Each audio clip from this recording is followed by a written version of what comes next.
हार कर जीतने वाले को चाहे जो भी कहें, पर हार से जो कुछ सीख जाए उसे समझदार जरूर करते हैं। नमस्कार दोस्तों, मैं प्रशांत, आप सभी का स्वागत है हमारे YouTube चैनल में जिसका नाम है वाणिज्य गुरु। दोस्तों, आज मैं आपके लिए लेके आया हूं 11th अकाउंटेंसी जनरल एंट्री में जीएसटी की जनरल एंट्री। जब क्वेश्चन में जीएसटी इंक्लूड रहता है तो उसकी जनरल एंट्री हम कैसे करेंगे, ये आज हम सीखेंगे।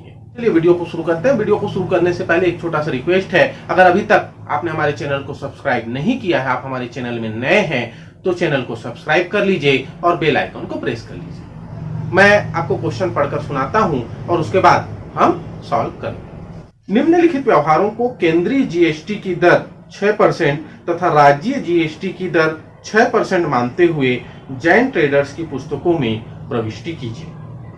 2020 जून 1 उधार माल खरीदा 2 लाख रुपए। जून 4 कार्यालय के लिए कंप्यूटर खरीदा एवं चेक द्वारा भुगतान किया 50,000 रुपए। उधार माल बेचा 3,60,000 रुपए।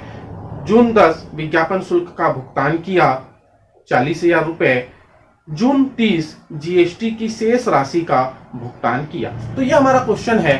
अब इस क्वेश्चन के जनरल एंट्री करनी। चलिए देखते हैं। सबसे पहले हम जनरल एंट्री का प्रोफार्मा तैयार कर लेंगे। प्रोफार्मा तैयार करने के बाद जो जून 1 में जो ट्रांजैक्शन हुआ है उस ट्रांजैक्शन की हम जनरल एंट्री करेंगे। यहां ध्यान दीजिएगा, यहां पर आपको सीजीएसटी और एसजीएसटी दोनों की एंट्री करेंगे, क्योंकि जब ट्रांजैक्शन किसी एक स्टेट के भीतर होता है ना, उसी स्टेट में होता है, तो वहां पर सेंट्रल और स्टेट दोनों के जीएसटी की एंट्री करते हैं। और जब स्टेट के बाहर अदर स्टेट के साथ हमारा लेन देन होता है, अगर मान लेते हैं कि दिल्ली वाला चेन्नई, कोलकाता या किसी दूसरे स्टेट के साथ कोई लेन देन करता है, तो वहां पर आईजीएसटी का यूज होता है। तो ये सीजीएसटी और एसजीएसटी, केंद्रीय और राज्य दोनों जीएसटी को लेकर हमें बनाना है। तो पहला ट्रांजैक्शन है माल उधार खरीदा। उधार माल खरीदा एंट्री होती है क्रय खाता डेबिट विक्रेता से, normal purchase account debit to creditors. ये नॉर्मली पंजी प्रविष्टियां होती हैं, लेकिन यहां पर जीएसटी भी दिया हुआ है। तो हम क्या करेंगे, देखिए प्रश्न में दिया हुआ है परचेस अकाउंट डेबिट, माल खरीदा, परचेस अकाउंट डेबिट होगा 2 लाख रुपए से। ठीक, अब 2 लाख रुपए जो है इसका 6% जीएसटी निकाल लेंगे, 12,000 रुपए आएगा। ये 12,000 रुपए सीजीएसटी भी और 12,000 रुपए एसजीएसटी भी, दोनों जीएसटी 6% कैलकुलेट करेंगे। तो जनरल एंट्री, अब यहां पर जीएसटी जो हम दे रहे हैं, जो वस्तु हमने खरीदा उस वस्तु की कीमत थी 2 लाख रुपए और उस पर 6% टैक्स देना है, तो वो हो गया 12,000 रुपए का। तो परचेस अकाउंट डेबिट 2 लाख रुपए से, इनपुट सीजीएसटी 12,000 रुपए और इनपुट एसजीएसटी भी 12,000 रुपए।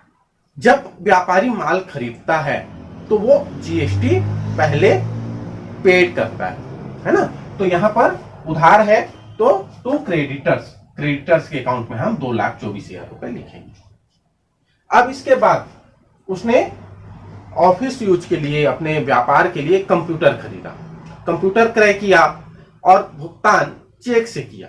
तो जनरल एंट्री हम क्या करेंगे, देखिए जनरल एंट्री होगी computer account debit. Computer asset है, व्यापार की संपत्ति है, जब वो हम खरीदेंगे तो कंप्यूटर अकाउंट में लिखेंगे कंप्यूटर अकाउंट डेबिट। अब इसमें भी जीएसटी लगा है, स्वाभाविक सी बात है। आज के डेट में हम कोई भी सामान खरीदते हैं, चाहे एक साबुन का टुकड़ा खरीदें या बिस्किट का एक पैकेट खरीदें, हम उसमें जीएसटी पे करते हैं।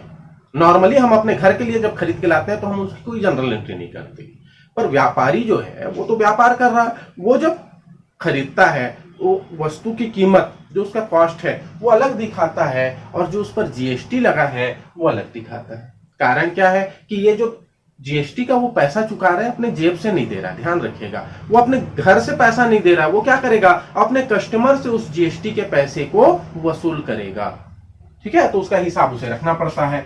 तो computer account debit, input CGST account debit, input SGST account debit to bank account, cheque से भुगतान किया। अगर कैश में देगा, किसी क्वेश्चन में अगर नगद भुगतान होगा तो यहां टू कैश अकाउंट आ जाएगा। ठीक है, कंप्यूटर में है 50,000 रुपए और उसका फिर वैसे ही 6% हम कैलकुलेट कर लेंगे तो वो आ जाएगा 3,000 सीजीएसटी भी और 3,000 एसजीएसटी भी। और हो जाएगा टू बैंक, बैंक में कितना पैसा 56,000 रुपए का चेक देना पड़ेगा। टोटल 56,000 रुपए हमारे बैंक से कम होंगे। तो जब ही हम चेक का पेमेंट करेंगे तो बैंक खाता क्रेडिट होता है ना। यहां हम नरेशन लिखेंगे बिंग कंप्यूटर परचेस्ड, कंप्यूटर क्रय करने पर। फिर नेक्स्ट देखते हैं 8 तारीख, 8 जून को। 8 जून को क्या हुआ है, उधार माल बेचा, माल उधार बेचा तो देनदार डेबिट होता है, डेब्टर्स डेबिट। ठीक है, अब यहां पर देखिएगा अभी तक हमने इनपुट पे किया था, टैक्स चुकाया था। अब जो हम जीएसटी पे किए हैं उस जीएसटी को कैलकुलेट करने का टाइम आ गया, कलेक्ट करने का टाइम आ गया, हम उसको वसूल करेंगे।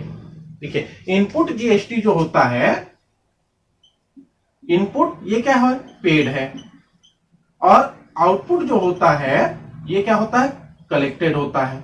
इसको हम कलेक्ट करते हैं, वसूल करते हैं। ठीक है, तो कलेक्ट करते हैं तो ये अपने लिए क्या होती है, इनकम होती है, आय है। आय के खाते क्या होते हैं, क्रेडिट होते हैं, और व्यय के खाते डेबिट होते हैं। तो व्यय था इसलिए डेबिट कर रहे थे, अब वो इनकम में आ गया, आय है, मिल रहा है, तो उसको हम क्रेडिट करेंगे। ठीक है, तो एंट्री हो जाएगी डेबिटर से account debit to sales account. माल बेचा है, माल कितने का बेचे, 3,60,000 रुपए का।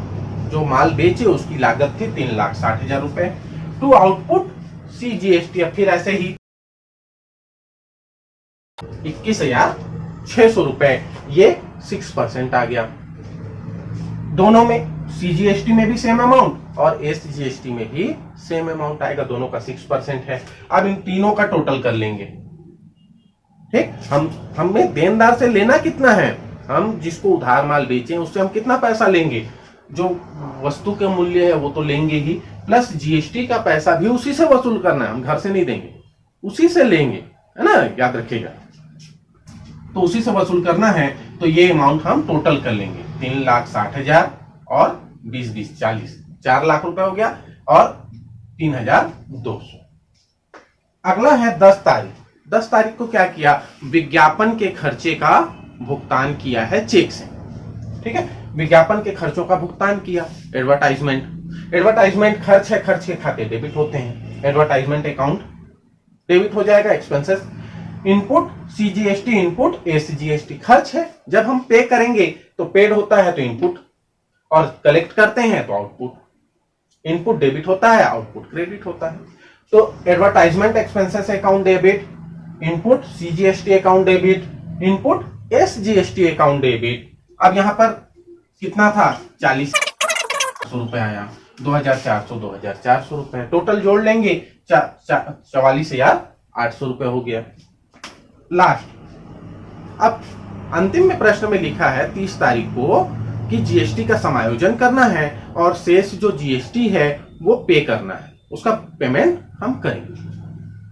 अब देखिए कैसे होगा कैलकुलेशन, है ना, ये सबसे इंपॉर्टेंट है, कैलकुलेशन कैसे होगा। तो हम क्या करते हैं, जितना इनपुट है उस इनपुट को एक बार जोड़ लीजिए, सीजीएसटी का, है ना, सीजीएसटी का इनपुट हम जोड़ लेते हैं। ठीक है, सीजीएसटी का, और ऐसे ही एसजीएसटी के इनपुट को भी हम जोड़ लेंगे। सीजीएसटी में देखिए कितना है, 12,000 रुपए,